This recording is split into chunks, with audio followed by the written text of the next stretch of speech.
तो इसको बनाने के लिए हमने यहाँ पर ली है 1 किलो छोटी प्याज, जो कुछ इस तरीके की होती है, बहुत बड़ी नहीं होती है और ये बारिशों के दिनों में ही आती है।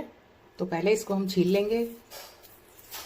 आप इस सब्ज़ी को दाल चावल रोटी जब बनाएं तो उसके साथ रखेंगे तो टेस्ट दुगना हो जाता है। या आपके पास कोई सब्ज़ी नहीं है तब भी आप इससे खाना खा सकते हैं और बहुत जल्दी ख़राब भी नहीं होती है। तो इस तरीके से छीलने के बाद इसमें हम लगाएंगे कट 1 और 2।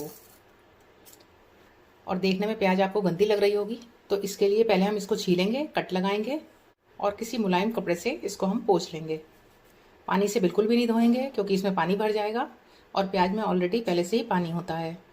तो पहले इस तरह से हम सबको तैयार कर लेते हैं। साथ ही 250 ग्राम के लगभग ली हैं मैंने ये मोटी वाली मिर्चें। इनको पानी से पहले मैंने धो लिया है। अब इनके पीछे की डंडी को कट कर देंगे और इसमें इस तरीके से लंबाई में कट लगाएंगे और इनको भी हम पहले तैयार करके रख लेंगे। अब गैस ऑन करके रखेंगे कोई कढ़ाई और उसमें डालेंगे 1 चमचा हम सरसों का तेल। और जैसे ही तेल गर्म होगा इसमें हम डाल देंगे 1 चम्मच कुटा हुआ धनिया, आधा चम्मच कुटी लाल मिर्च, 1 चम्मच हल्दी, 1 चम्मच डालेंगे कुटी हुई सौंफ और साथ ही ऐड कर देंगे अपने मिनी प्याज को। टेस्ट के अनुसार डाल देंगे नमक और सबको चला लेंगे। अब इसमें पानी का यूज़ हम बिल्कुल भी नहीं करेंगे क्योंकि प्याज में बहुत ज़्यादा पानी होता है, इसलिए हम इसको बिना पानी के बनाएंगे। आप इस सब्ज़ी को सफ़र पर भी ले जा सकते हैं क्योंकि जिस सब्ज़ी में पानी नहीं पड़ा होता है वो ज़्यादा टाइम तक टिकती है और ख़राब भी नहीं होती है। तो बस सबको मिक्स कर लेंगे और लिड लगाकर 2 मिनट इसको हम पकने देंगे। उसके बाद हम इसको चलाएंगे। लिड को हटाकर देखते हैं, एक बार चला देंगे। अब इसी तरह से लिड लगाकर प्याज को हम 2 से 3 बार बीच बीच में चलाते रहेंगे और इसको पका लेंगे जब तक कि प्याज हमारी सॉफ्ट नहीं हो जाती है। फ्लेम को मीडियम ही रखेंगे।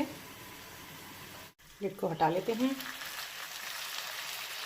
आप देखोगे कि प्याज से जो पानी निकल रहा है वो हाथ के हाथ ही सूखता जा रहा है और प्याज हमारी एकदम खिली खिली है और अब ये थोड़ी सी सॉफ्ट होने लगी है। तभी हम इसमें ऐड करेंगे चीरा लगी हुई हरी मिर्चें और सबको मिक्स कर लेंगे। जिन लोगों को ज़्यादा मिर्च पसंद है वो हरी मिर्च का इस्तेमाल कर सकते हैं क्योंकि ये खाने के टेस्ट को बढ़ाती है। बस अब हम इसको ढकेंगे नहीं, थोड़ी थोड़ी देर में इसको इसी तरह से चलाएंगे जब तक कि मिर्च हमारी सॉफ्ट नहीं हो जाती है। तो 3 से 4 बार मैंने इसको इसी तरह से चला लिया था। आप देखोगे कि बिल्कुल भी पानी नहीं है, सारी प्याज अच्छे से चटक चुकी है और हरी मिर्च भी हमारी थोड़ी सॉफ्ट हो चुकी हैं। बस इसमें हम स्प्रिंकल करेंगे थोड़ा सा हरे धनिया की पत्ती।